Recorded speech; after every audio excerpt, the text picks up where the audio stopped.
예수님의 기도의 제목에 대해서 말씀을 증언하길 원합니다. 전교인이 하반기 성경 통독을 하고 있습니다. 해왔던 전통이죠. 하반기 성경 통독을 하면 1년에 1독을 하게 되는 것입니다. 성경 통독할 때 어느 성도님이 구약 성경을 보는데 어렵다라고 말씀하신 경우가 있습니다. 특별히 제가 오늘 3시 반부터 5시 반까지 이사야서에 대해서 계속 보고 있습니다. 책도 보고 또 어떤 유명한 또 강의가 있는지도 찾아보고 있습니다. 특히 역사를 모르면 성경을 더욱더 모를 수도 있습니다. 근데 그분의 질문은 무엇이냐면 왜 하나님은 왜 질투의 하나님이십니까? 라는 것입니다. 그것이 이해가 되지 않는다라고 말합니다. 출애굽기 20장 5절에 질투하는 하나님이라고 표현이 되어 있습니다. 하나님께서 직접 하신 말씀입니다. 이 부분을 특별히 십계명 2번째 계명에서 나옵니다. 우상을 만들지 말고 그의 댁에게 절하지 말고 섬기지 말라 명령하시면서 나는 질투의 하나님이다 라고 말씀하신 것입니다. 하나님은 다른 우상을 섬기는 것에 대해서 질투하시는 것인데 거기엔 이유가 있습니다. 그것은 사랑입니다.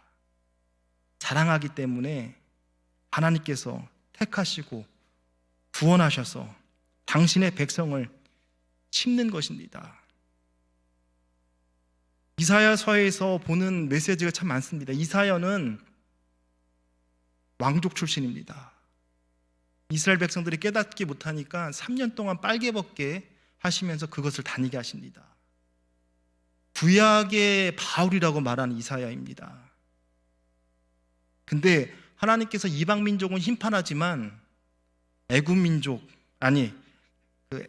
남유다 민족만큼은 보존하십니다. 언약이기 때문에 그러하죠. 언약 있는 백성, 하나님을 끝까지 신뢰하는 백성, 하나님이 책임지시는 것을 보게 됩니다. 그것까지 순종하는 이사야도 너무나 대단합니다. 창피함을 무릅쓰고 시장 바닥을 맨몸으로 빨개 벗고 다닙니다. 사람이 흉보겠죠. 그럴 때마다 이사야는 말할 것입니다. 돌아오라고 말할 것입니다. 사랑하기 때문에 그들에게 진노의 하나님 혹은 질투의 하나님으로 그려지는 것입니다. 사랑을 받았는데 그들이 하는 행동이 우상 숭배라면 하나님 마음이 어떻게 씁니까? 라는 것입니다. 우상은 눈에 보이는 우상만이 아닙니다. 내 마음에 하나님 외에 우상이 되는 것은 다 우상입니다. 나 자신이 될 수 있고 내 손자 손녀가 될 수 있고 자동차가 될 수 있고 땅이 될 수 있는 것입니다. 하나님보다 더 의지하는 것이 우상이겠죠. 사랑하지 않으면 그냥 놔두면 됩니다. 관계 없잖아요. 남의 자식이거나 남이니까 별로 신경 쓸 것이 없습니다. 그러나 사랑하기 때문에 그냥 놔두어서는 안 되는 것입니다. 여러분, 이사야 1장을 집에서 꼭 읽어보시기 바랍니다. 이사야 1장은 이사야 66장을 여는 열쇠입니다. 하나님이 어떠한 마음을 품고 있는지, 지난 새벽 예배 때에는 제가 호세아서를 부부 사이 가늠한 여인을 아내를 취하라고 하셨고, 이 이사야서에서는 부모와 자식의 마음으로 또 하나님의 마음을 대변하고 있습니다. 하나님이 다른 우상에 섬기는 것도 질투하시지만 하나님의 자녀를 해하려고 하거나 빼앗으려고 할 때에 하나님은 질투하십니다. 그냥 놔두지 않습니다. 로마서 8장 32절에 자기 아들을 아끼지 않고 모든 사람에게 내어주신 이라고 했습니다. 하나님이 예수님을 자기 자식을 아끼지 아니하고 사랑하기 때문에, 너희를 사랑하기 때문에 대속물로 주셨다는 것입니다. 못 줄 게 뭐가 있냐는 것입니다. 자식까지 너를 위해서 대속 제물 되게 하셨는데 하나님의 심정입니다. 우리를 향한 그 깊으신 사랑, 그래서 하나님은 질투의 하나님이 되시는 것입니다. 오늘 본문은 예수님의 기도입니다. 이 기도에서 우리를 사랑하셔서 질투하시는 하나님의 모습을 느낄 수 있습니다. 여러 번 반복되는 단어가 있습니다. 그것은 내 것이라는 것입니다. 내 것. 6장과 8절에 내게 주신 사람들이라고 했습니다. 10절에는 내 것이라고 했습니다. 24절에는 내게 주신 자라고 말씀이 나옵니다. 예수님께서 우리를 가리켜서 아버지께서 내게 주신 사람들, 내 것이라고 말씀하고 있습니다. 알아야 할 것이 있습니다. 주님께서 우리를 내 것이라고 말씀하십니다. 사도행전 7장에 사울이 변절자들, 하나님 믿지 않고 예수 믿는 사람들을 잡으러 갈 때 어찌하여 나를 핍박하느냐라고 말할 때 그 예수 믿는 사람들을 예수님과 동일시했다는 것을 우리가 알고 있습니다. 똑같습니다. 하나님의 자녀들을 내 것이라고 말하고 있습니다. 예수님이 우리를 내 것이라고 했을 때 얼마나 소중한 존재인지를 보여주고 있습니다. 이사야서 43장 1절도 말합니다. 내 것이라고 말합니다. 이 말씀 볼 때 얼마나 감격에 벅차는지를 모릅니다. 주님은 나를, 여러분을 내 것이라고 말씀하십니다. 나 스스로 생각해도 별 볼 일 없는 존재인 것 같고, 그러나 하나님은 나를 내 것이라고 말씀하십니다. 얼마나 큰 힘이 되고 기쁨이 되는지 모릅니다. 오늘 예수님이 동일한 말씀을 하고 계십니다. 너희는 내 것이라. 내 것이라 부르실 때 그만큼 소중한 존재이고, 그렇게 예수님은 우리를 질투하시는 것입니다. 그 질투가 무엇이냐면 그 무엇도 우리를 해하지 못할 것이다 라는 것입니다. 예수님의 그 사랑의 질투가, 보호가 바로 우리를 향하신 기도에 담겨 있는 것입니다. 예수님께서 남다른 애착을 갖고 계시고 우리를 위해 기도하고 계십니다. 9절에 보면 예수님이 얼마나 큰 애착을 갖고 있는지 보게 됩니다. 17장 9절에 내가 그들을 위하여 비옵나니 내가 비옵는 것은 세상을 위함이 아니요 내게 주신 자들을 위함이니이다. 내게 주신 자를 위해서 주님 기도하고 계십니다. 여기에 집중해야 됩니다. 하나님께서 내게 주신 자들을 위해서 기도한다라고 생각해 보십시오. 그 마음이 어떨까? 남다른 애착을 갖고 있지 않을까요? 우리는 가족을 위해 기도할 때, 특별히 자녀를 기도할 때 어떠한 마음이 드십니까? 전해교회도 그렇고 횡성교회도 그렇고 신방을 가면 제일 먼저 기도 제목 첫 번째가 뭐냐면 자녀입니다. 본인이 나이 들어서 병들고 아프고 생활이 윤택하지 않은 것 같은데 그래도 1번은 자녀를 위해 기도 제목을 내놓습니다. 오늘도 예물 기도할 때 보면 자녀 기도 제목이 제일 많습니다.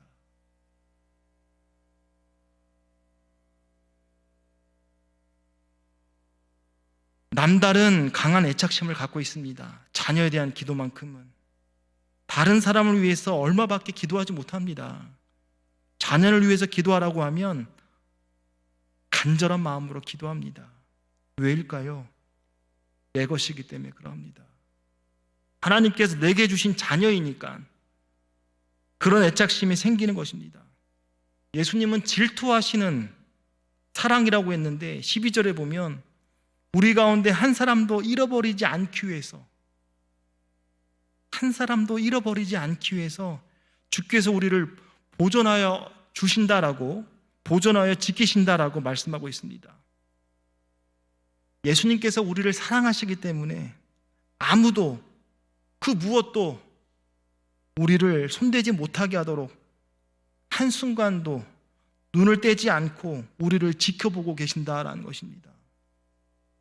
이 땅에 계실 때에도 그러하셨고 지금도 하나님 보좌의 우편에 앉으셔서 이와 같은 애착심을 가지고 당신의 것인 우리를 위해서 기도하는 예수님의 모습을 생각하게 됩니다. 생각만 해도 가슴이 벅찹니다. 제 아들이 9살입니다. 아직 몸으로 노는 걸 좋아해요. 장난이 좀 짓궂다 보면 아들이 이런 말을 할 때가 깜짝 놀랐습니다. 하나밖에 없는 아들을 그렇게 힘들게 하면 돼? 라는 말을 합니다. 저도 깜짝 놀랍니다. 그렇지, 하나밖에 없는 아들이지. 눈에 눈물 맺힙니다. 주님이 우리를 그렇게 생각하십니다. 예수님은 나를 위해 기도하고 계십니다. 제가 수련 목회자 생활, 교육전도사 포함해서 5년 사역한 교회가 있습니다. 담임 목사님, 부목사님 3분, 교육전도사님, 대학원생이죠. 또 간사, 학부생들 3명, 신방전도사님 4분, 시무장로님 30분, 아침에 조회를 하면 부목사님 3분, 신방전도사님 4분, 사무장님이라고 출석하시는 장로님, 그리고 운전하시는 권사님, 집사님 4분 중에 1분은 사무실에 있고 3분이 모이고 그렇게 조율을 합니다. 그러면 담임 목사님의 질문에 항상 1번은 제가 됩니다. 부목사님 혹은 신방전도사님도 계시지만 풀타임으로서 30대인 저밖에 없습니다. 그렇기 때문에 항상 질문의 1번은 접니다. 혼낼 때도 저를 두고 혼내십니다. 또 사역 가운데 목사님의 수행과 행사도 많고 속장 교육을 위한 준비도 만들어야 됩니다. 일주일에 한 번 교회의 수양관에 사무장님과 함께 교회를 또 둘러봐야 됩니다. 주말에는 교육부 사역도 있죠. 그런데 수련 목회자다 보니까 3년 동안 진급해야 됩니다. 서리 1년, 준의원 2년, 3년의 시간 동안 성경, 저 때는 200문제씩 나왔습니다. 신약 100, 구약 100문제. 그리고 40개는 암송입니다. 성경.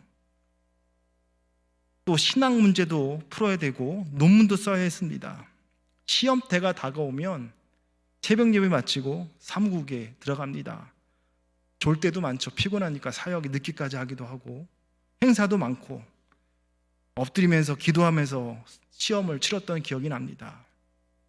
제일 힘들었던 시기, 고난의 시기인 것 같은데, 왜냐하면 집에 가면 아무도 없잖아요. 그러니까 교회에서 공부만 하던가 아니면 청년들과 함께 있는 시간이 많았습니다. 집에 가면 제일 먼저 하는 게 라디오 트는 거였어요. 너무 적막하니까. 늦게도 가기도 했고요. 무엇보다 힘이 되는 것은 담임 목사님의 격려, 부목사님 그리고 신방전도사님의 따뜻한 말도 있지만 전도사님 위해서 기도합니다라는 말이 그렇게 가슴이 뭉클해지더라고요. 가장 좋은 선물이기도 하고 받고 싶은 선물이 기도라는 것을 그때 알았습니다. 나를 위해 기도해 준다는 말은 너무나 감동이 됩니다. 나를 위해 기도해 준다는 말은 나에 대한 관심과 사랑과 눈물이 있다는 것을 알게 됩니다. 누군가 나를 기도해 준다는 말만 들어도 감동을 받습니다. 저희 어머니가, 제가 어렸을 때 한 3, 4살 때 담임 목사님을 통하여서 목사 안수를 받아야 되는데 그러니까 성의를 만들 돈이 없어서, 이렇게 살 돈이 없어서 저희 어머니한테 말씀드렸더니 저희 어머니가 흔쾌히 그 목사님에 의해서 옷을 할 수 있는, 성의를 만들 수 있어서 살 수 있는 그 돈을 드렸다라고 합니다. 근데 그 목사님의 아들 되는 사람이 신학교를 왔는데 제가 기숙사에서 방장이었고 제 막내로 왔습니다. 알게 되니까 그렇게까지 통하게 되더라고요. 근데 그 전도사님이, 학부생 그 간사님이 하는 말이 무엇이냐면, 전도사님, 저희 부모님 아버지는 전도사님의 가정을 위해서 지금껏 기도하고 있습니다 라는 말을 듣고 있었습니다. 제가 5살 때 생각하고 30살 20살 넘게 생각하면 15년 이상 저희 가정을 위해서 그 옷 때문에, 성의 때문에 볼 때마다 기도하신다라고 들었습니다. 기도는 감동을 주는 것입니다. 하나님의 아들 예수 그리스도께서 나를 보시면서 이 사람은 내 것이야, 아무도 손 못 댈 거야, 내가 기도하고 있어, 애착심을 가지고 나를 위해 기도한다는 것 얼마나 큰 감동인지 모릅니다. 예수님은 지금도 나를 위해 기도하고 계십니다. 예수님께서 나를 위해 기도하신다는 이 사실만을 하나만 깨들어도 이 세상에서 담대할 수 있습니다. 예수님이 나를 위해 기도하신다, 나는 예수님의 것이다 라고 하면서 이 사실을 굳게 믿는다면 어떠한 고난도 이겨낼 수 있다는 것입니다. 현실의 아픔을 이기는 방법은 영생입니다. 또 주님이 나와 함께 하신다는 확신이 있다면 외롭지 않다는 것입니다. 왜 우리 모습이 초라해지는가? 왜 우리의 모습이 고독하는가? 왜 우리는 자그마한 일에도 두려워하는가? 그것은 주님에 대한, 주님이 나를 어떻게 기도하고 계시는지를 모르기 때문에 그러합니다. 안다고 해도 그 마음으로, 마음 중심으로 받아들이는 확신이 없기 때문에 그러합니다. 여러분은 하나님의 말씀을 어떻게 받고 있습니까? 다시 한번 냉정하게 생각하셔야 합니다. 믿음으로 이 말씀을 받으면 성도님은 사시는 것입니다. 만약 믿음을 가지지 않고 그저 적당하게 생각한다면 이 말씀은, 이 은혜는 아무런 능력이 되지 못하고 힘이 되지 못할 것입니다. 이 세상에서 우리를 위해 기도하셨던 주님, 세상을 떠나시면서도 기도하셨던 주님께서 지금도 우리를 위해 기도하고 계십니다. 더욱이 기도의 대상이 나 같은 별 볼 리 없는 사람에게도 포함되어 있다는 것에 놀라운 것입니다. 늘 나와 함께하는 주님의 이 기도 앞에 세상 그 무엇이 막을 수 없다는 것입니다. 우리가 이 믿음을 가지면 결코 낙심하거나 좌절하지 않는다는 것입니다. 다시금 오뚜기처럼 일어나는 것입니다. 주님께서 지금도 나를 위해 기도하고 계심을 굳게 믿으셔야 됩니다. 그리고 우리 역시 다른 사람을 위해서 기도해야 되는 것입니다. 우리의 사랑은 말에 있지 않습니다. 무릎에 있습니다. 100마디 말보다 한 번 기도가 진정한 사랑이라는 것입니다. 사랑하십니까? 자녀를 사랑하십니까? 이웃을 사랑하십니까? 그 사람의 이름을 부르며 기도하셔야 됩니다. 성도님의 눈물이 주님의 눈물인 것입니다. 성도님의 기도를 주님께서 그대로 받으신다는 것을 잊지 마십시오. 사랑의 기도는 결코 땅에 떨어지지 않습니다. 그 중심을 주님께서 우리에게 보여주고 계신 것입니다. 또 그러한 기회를 111 총력 1인 1명 전도에 대해서 주님은 또 품기를 원하시는 것입니다. 그렇다면 주님은 우리를 위해 어떤 기도를 하셨는가? 4가지를 보고자 하는 것입니다. 첫 번째는 11절 말씀으로 하나 되게 하옵소서의 기도 제목입니다. 11절입니다. 나는 세상에 더 있지 아니하나 그들은 세상에 있사옵고 나는 아버지께로 가옵나니 거룩하신 아버지여 내게 주신 아버지의 이름으로 그들을 보존하사 우리와 같이 그들도 하나 되게 하옵소서. 맨 마지막 절이죠. 하나 되게 하옵소서. 11절의 말씀입니다. 예수님께서 기도하시기를 우리와 같이 그들도 하나 되게 하옵소서 기도하십니다. 여기서 우리는 성부, 성자, 성령 하나님을 가리킵니다. 삼위 하나님이 하나인 것처럼, 한 분인 것처럼 너희도 이 세상에 있을 동안에 하나가 되어야 한다라고 말씀하십니다. 21절과 22절에 주님은 이 기도를 또한 반복하여 계십니다. 그만큼 중요하기 때문에 그러합니다. 21절, 22절도 하나가 되게 하옵소서 또 기도하십니다. 우리가 생각하기에 하나가 되는 것, 둘이 되고 세개 되는 것이 무엇이 관계가 있는가라고 생각할지 모르겠습니다. 교회가 하나 되지 못할 때 몇 가지 원인이 있습니다. 그 중에 가장 큰 원인은 거룩과 사랑의 모습을 잃어버리기 때문에 하나 되지 못합니다. 교회가 거룩을 잃어버릴 때 결코 하나 될 수 없다는 것입니다. 거룩한 모습을 잃어버린 교회는 세상을 고치는 소금이 아니라 짓밟히는 소금이 되는 것입니다. 거룩의 모습을 잃어버린 성도로 가득 찬 교회는 하나가 될 수 없습니다. 그러면 우리가 무엇으로 거룩해질 수 있는가? 그것은 하나님의 말씀입니다. 그래서 주님은 17장 17절에 그들은 진리로 거룩하게 하옵소서, 아버지의 말씀은 진리니이다 하고 기도하고 계십니다. 우리에게 거룩의 능력은 없습니다. 우리에게는 없습니다. 그러나 참 진리이신 하나님의 말씀, 그 말씀에 아멘하며 믿고 받아들일 때 그대로 살아가려 한다면 우리는 핵처럼 점으로 살아가는 인생이 아니라 그게 선이 되어야 됩니다. 삶과 예배가 일치해야 됩니다. 점에 불과한 삶이 아니라 핵에 불과한 세포가 아니라 그것이 맞대어서 하나로 연결될 때 의미 있는 삶을 살아가는 것이죠. 참 진리이신 하나님의 말씀을 아멘하고 받아들이고 그대로 살려가려고 할 때 그 말씀이 우리를 거룩하게 하신다는 것입니다. 세상을 사나 세속에 물들지 아니하는 거룩을 주시고 세상을 이길 수 있는 지혜와 능력을 주십니다. 그러기에 우리가 힘써야 할 것 무엇이냐 하면 진리 안에 거하는 것입니다. 진리는 변치 않는 것이고 예수님이며 또 말씀이 육신이 되신 분이기 때문에 진리는 하나님이고 성경이 되는 것입니다. 날마다 진리이신 예수님을 만나야 됩니다. 여러분의 손으로 성경책을 펴고 하나님의 말씀을 받아 먹어야 됩니다.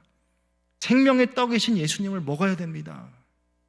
그것이 하나님의 말씀이거든 변명하지 말고 합리화하지 말고 핑계대지 말고 뒤로 미루지 말고 순종하셔야 됩니다. 당장은 힘들지 몰라도 그 말씀이 성도님에게 진리가 되고 거룩의 능력이 된다는 것입니다. 또한 교회가 사랑이 식어져 갈 때 나타나는 것이 무엇이냐면 사랑이 식어져 가는 것입니다. 사랑은 자기보다 남을 낮게 높여주는 것입니다. 사랑은 자신을 주장하지 않습니다. 져주는 것입니다. 진짜 사랑하면 저는 온유랑 이렇게 놀다 보면 제가 다 이기려고 합니다. 근데 엄마는 져줘요. 그걸 보게 됩니다. 확실히 사랑하면 져줍니다. 저도 온유를 사랑하지 않는 건 아니지만 하다 보면 승부욕이 생깁니다. 근데 그 아들 이기면 뭐가 됩니까? 또 아들 지면 또 뭐가 어떻습니까? 그러나 진정한 사랑은 자신을 주장하지 않는다는 것입니다. 사랑은 겸손하고 또 남을 섬기는 구체적인 행동이 있다는 것입니다. 그러한 사랑이 있는 교회는 하나 될 수 있지만 그런 사랑이 식어진 교회는 결코 하나가 될 수 없습니다. 사랑이 식으면 내가 드러나게 됩니다. 남을 판단하고 비판하게 됩니다. 제가 2006년도 아동복지 전도사 때 소풍을 가는데 야외 활동을 하는데 슬리퍼 신고 왔습니다. 선생님이 뭐라 하죠? 왜 외부 활동 많은데 왜 그거 신고 왔느냐? 한 번 더 생각하면 발에 두께가 달라요. 군대를 하고 온 거예요. 그래도 실내바를 신고 가고 싶은 마음이 있는 거겠죠.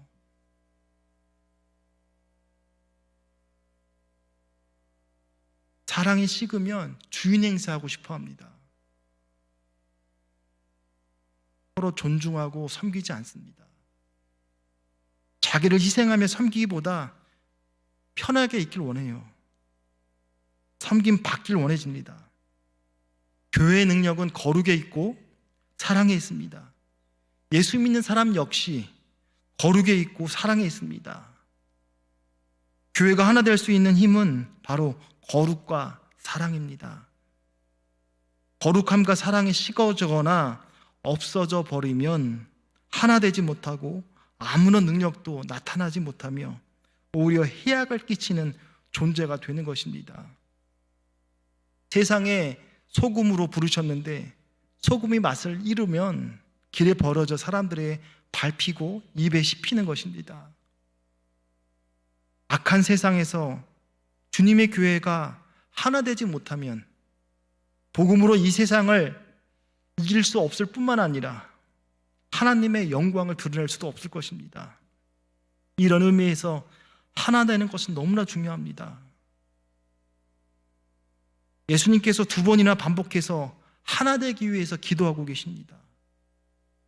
오늘 우리가 하나 되기 위해서 우리도 기도해야 될 것입니다. 쉽게 생각해서 횡성교회가 거룩한 주님의 교회로서 이 땅에서 하나님의 능력과 영광을 나타내고 많은 영혼을 살리며 하나님의 사람들을 세우기 위해서는 돈이 아닙니다. 투자 아닙니다. 일꾼들 아닙니다. 교회 내외 시스템 다 중요한 것들인 건 사실입니다. 사실 부수적인 것입니다. 거룩함과 사랑에 있다는 것입니다.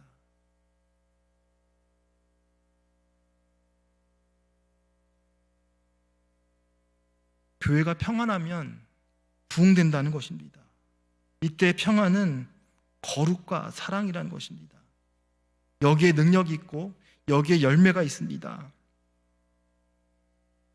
아셔야 됩니다. 우리가 사랑으로 하나 되어서 자신을 낮추고 다른 사람을 존중하며 섬기는 것을 게을리할 때, 귀찮아할 때 세상 모임과 다를 바가 없습니다.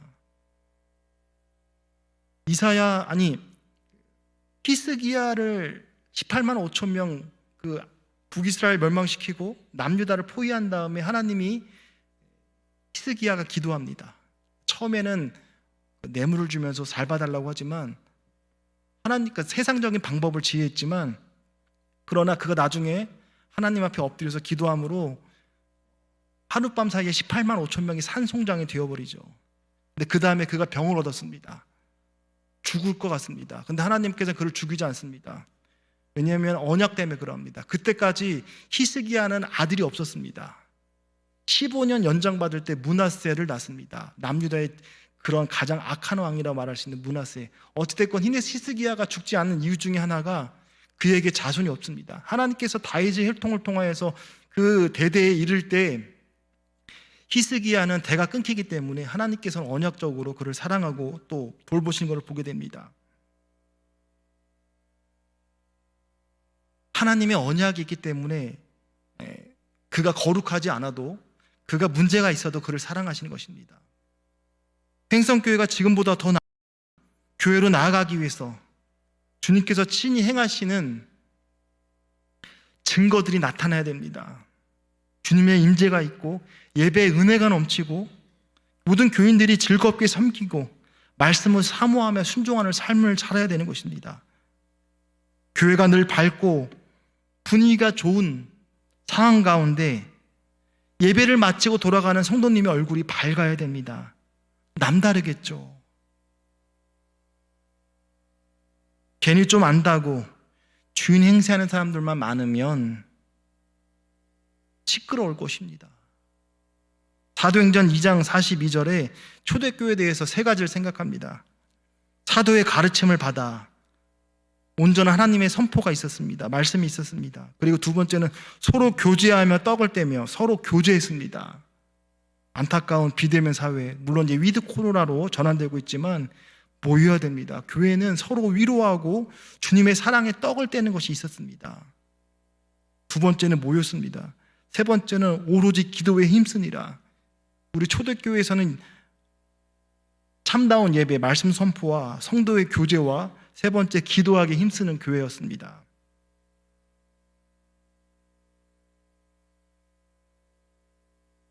속회 예배 보고를 보면 참 안타깝습니다. 저를 초대해 주세요라면 죄송합니다, 잘 드릴게요 라고 말을 합니다. 그러면 그 다음 주에 또 공란입니다.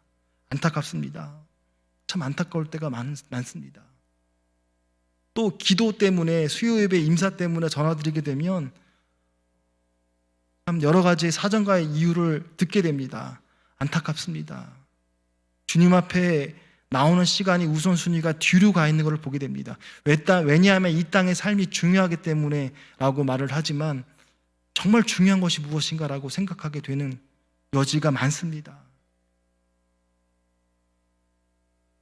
행성교회를 세우신 하나님의 뜻, 우리가 거룩하고 사랑으로 하나 되어서 이 땅에 하나님의 영광과 능력을, 뜻을 드러내는 것입니다. 주님께서 하나 되게 하셨습니다. 이미 하나입니다. 더욱더 하나 되기를 힘써야 됩니다. 우리가 해야 할 것 있다면 진리 되신 하나님 말씀을 사모하면서 그 말씀에 자신으로 채워야 됩니다. 그 말씀이 자신을 채워야 됩니다. 더욱 자신을 낮추고 이웃을 내 몸처럼 아끼고 사랑하며 섬겨야 됩니다. 사랑에 우리의 능력이 있습니다. 우리의 거룩과 사랑으로 하나 되게 힘쓸 때 우리를 통해 주님께서 크고 멋진 일을 하십니다. 은혜는, 믿음은 받는 자가, 또 믿음을 가진 자가 더 커지는 것을 보게 됩니다. 주님께서 우리를 위해 기도하신 두 번째 있습니다. 15절의 말씀이죠. 우리로 하여금 악에 빠지지 않게 하소서. 예수님의 두 번째 기도는 15절입니다. 내가 비옵는 것은 그들을 세상에 데려가기를 위함이 아니라 오직 악에 빠지지 않게 보존하기 위함이니이다. 악에 빠지지 않는 것이 두 번째 기도입니다. 예수님은 제자들을 세상에 두고 가십니다. 우리도 세상에 두고 계십니다. 이제 중요한 것은 이 악한 세상에서 악에 빠지지 않는 것입니다. 그래서 주님은 제자들에게 세상에 남겨놓고 떠나시면서 악에 빠지지 않게 보존해 주옵소서 하나님께 중보기도 합니다. 주님은 오늘날 세상에 남아있는 우리를 위해서도 동일하게 기도하십니다. 세상에는 악한 세력이 여전히 존재합니다. 예수님의 십자가로 사단의 그 큰 권세는 잃었습니다. 목이 날아간 것입니다.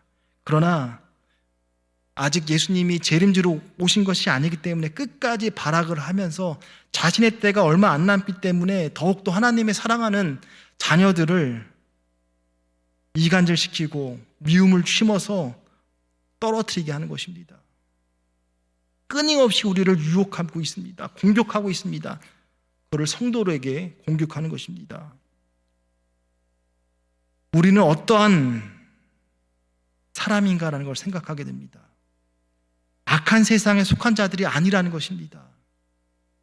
그러다 보니 세상은 우리를 표적으로 삼고 쉬지 않고 공격을 가합니다. 사탄은 우리를 유혹해서 죄에 빠지게 하려고 혈안이 되어 있습니다. 우리의 약점을 정확히 알아요.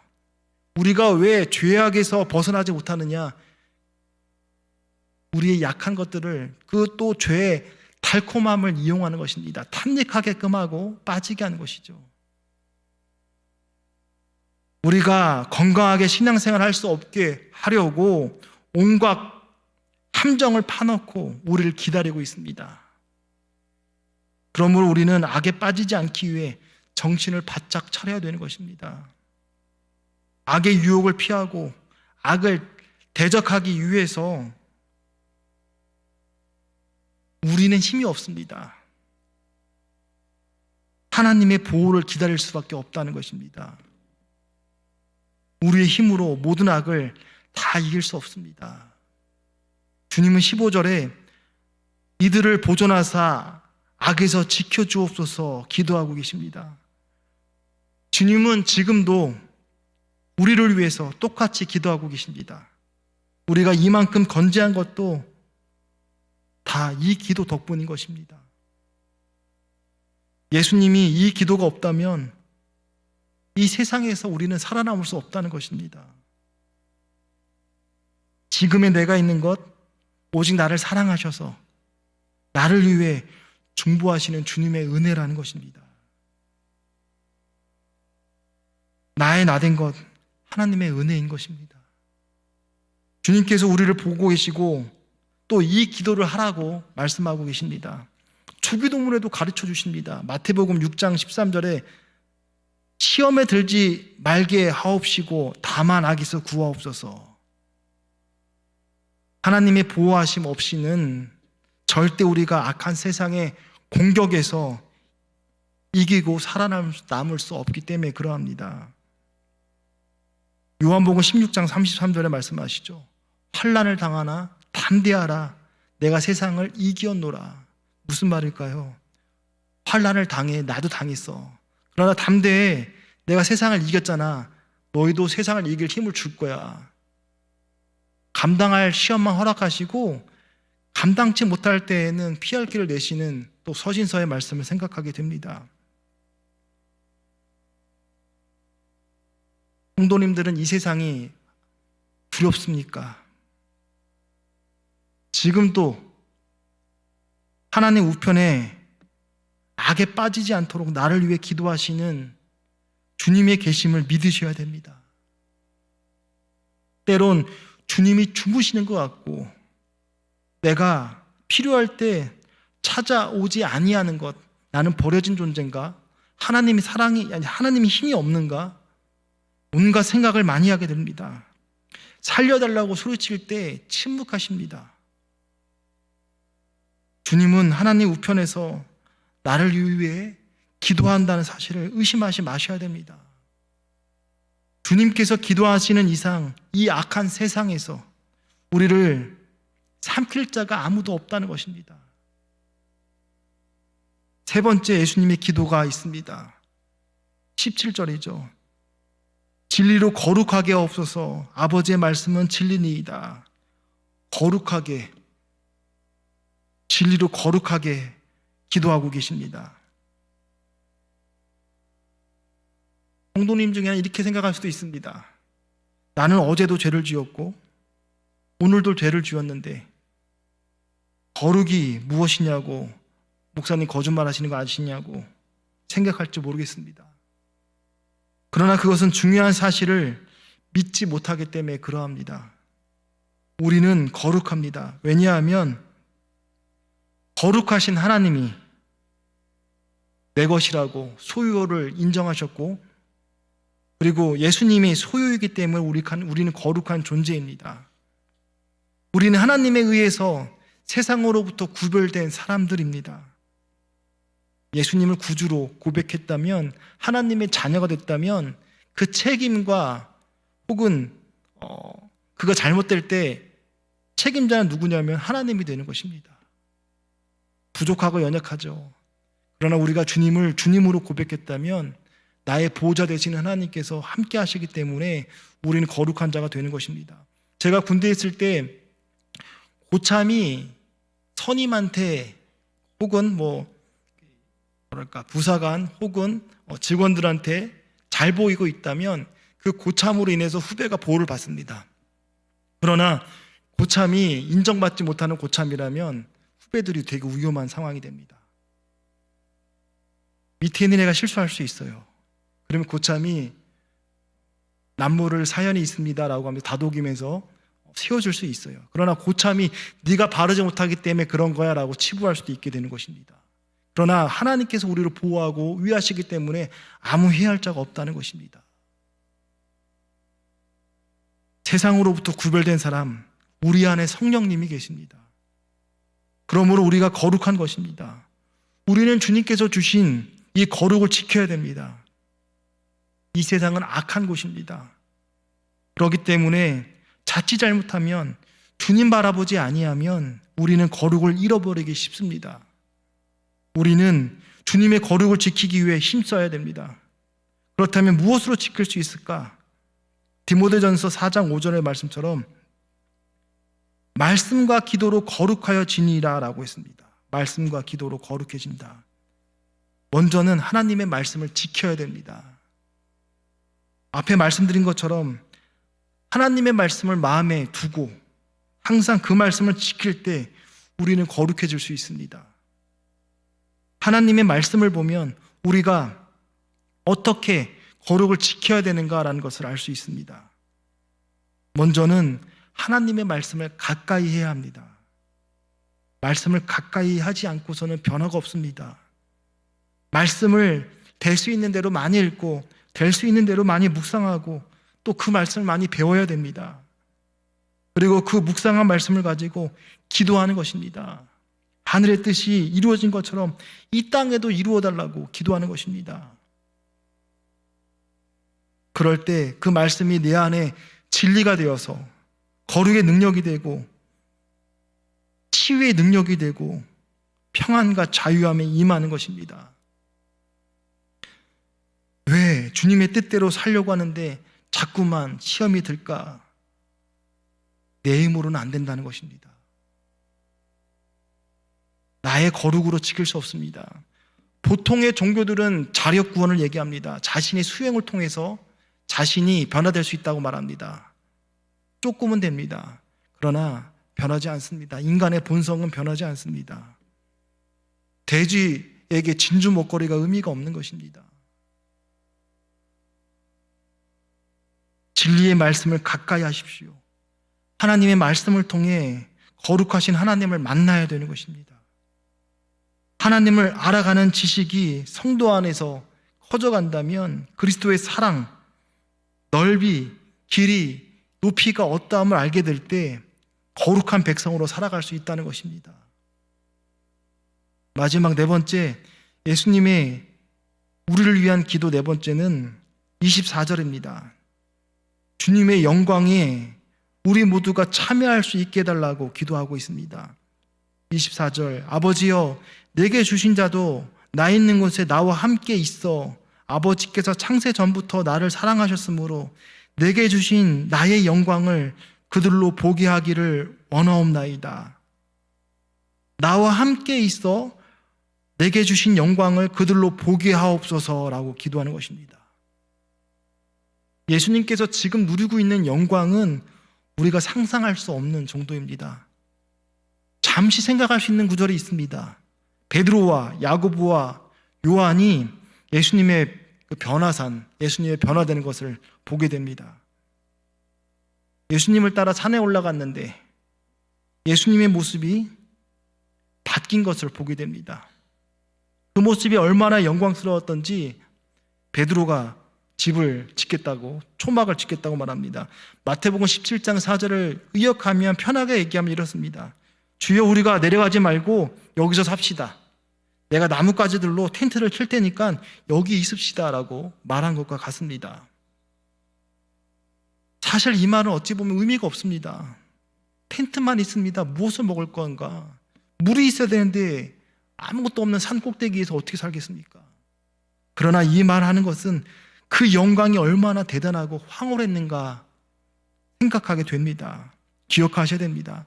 주님이 누리고 있는 그 영광은 우리 앞에 있습니다. 장차 그 영광을 함께 누리게 될 것입니다. 이 세상의 삶이 다가 아니라는 것입니다. 제일 오래된 시편 중에 하나가 시편 90편, 모세가 썼다라고 하죠. 우리의 인생에 대해서 70이고 강건해야, 건강해야 80인 인생인데 수고할 슬픔밖에 없는 인생, 100년도 못 살 인생에 눈물 지어 살아가는 우리의 모습입니다. 근데 주님은 영광을 보여주십니다. 영생을 주십니다. 주님의 영광을 나도 누리게 하신다라는 것입니다. 예수님의 기도는 우리가 이 영광을 목표로 바라보면서 소망을 붙들고 하나님의 백성으로 살아가게 하는 힘이 있다는 것입니다. 현실의 어려움을 이기는 것이 무엇이냐면 영생인 것입니다. 예수님은 오늘도 자신이 누리는 그 영광을 우리가 함께 누리기를 원하십니다. 그래서 요한복음 17장 묵상하면서 오늘 주님께서 네 가지 기도를 가르쳐 주십니다. 예수님의 기도 참 좋아하는 성경 말씀이기도 합니다. 힘들고 어려울 때 예수님이 어떠한 심정으로 십자가 지시기 전에 기도하셨는가 생각하게 됩니다. 그러면서 생각드는 것이 있습니다. 새벽마다 교회 나와서 자식을 위해 기도하는 어머니의 모습을 떠올리게 됩니다. 새벽 예배에 교회 나오면 목회자들을 위해서 기도합니다. 교회를 위해서 기도합니다. 그거는 서론입니다. 한 10분만 기도해도 오래 기도할 것입니다. 본론이 들어갑니다. 본론은 이것입니다. 주여 우리 집에 철이 아시죠?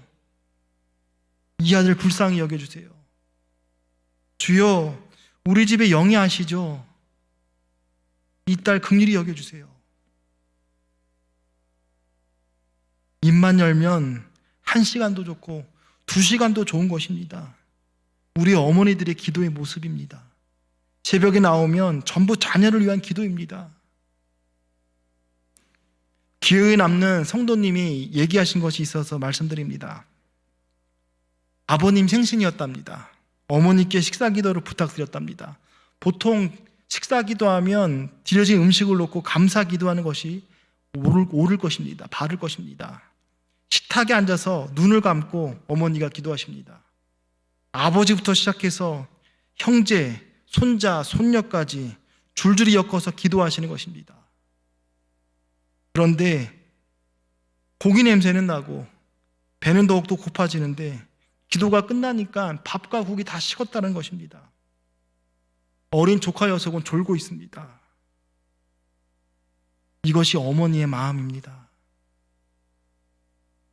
식사 기도 때 자녀를 위해서 줄줄이 기도하고 계십니다. 그것이 항상 몸에 배워왔던 기도 제목이었습니다. 수십 년간 그렇게 기도했기 때문에 눈만 감아도 저절로 나오는 것이 자녀 기도입니다. 자식에 대한 어머니의 애착은 얼마나 강한지 모릅니다. 눈만 감으면 자식 기도가 나오게 되는 것입니다.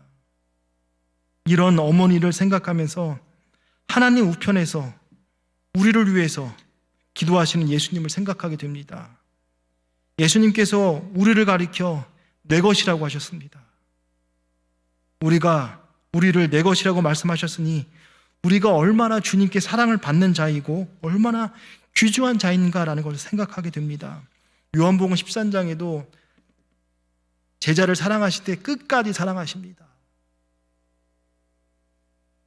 말씀을 정리하겠습니다. 힘을 내시기 바랍니다. 예수님의 기도가 우리의 배후에 있습니다. 예수님의 기도 뒤에 우리가 보호받는다는 사실을 잊지 마셔야 됩니다. 이 기도가 있는 이상 세상에서 우리를 뭐라고 하시는 사람 아무도 없습니다. 강조하는 것은 절대로 낙심하지 마십시오. 세상을 두려워하지 마십시오. 또 한편으로는 우리의 삶이 인생이 비겁하게 사시면 안 됩니다. 하늘에 계시는 우리 주님께서 오늘도 변함없이 우리를 위해 기도하고 계십니다. 더불어 주님의 기도가 우리의 기도가 되도록 기도해야 됩니다. 우리에게 기도의 본을 보여주신 예수님의 기도처럼 우리의 기도도 교회가 하나 되길 위해 기도해야 되고 악에 빠지지 않게 기도해야 되고 진리로 거룩하게 기도해달라고 기도해야 됩니다. 마지막 영광이 이를 때까지 소망을 가지고 살게 해달라고 기도해야 됩니다. 베드로전서 5장 10절의 말씀으로 말씀을 마치고자 합니다.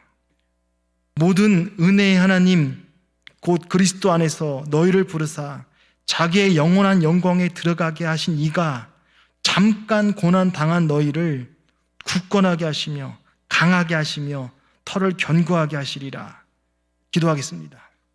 주님의 은혜와 사랑을 감사합니다.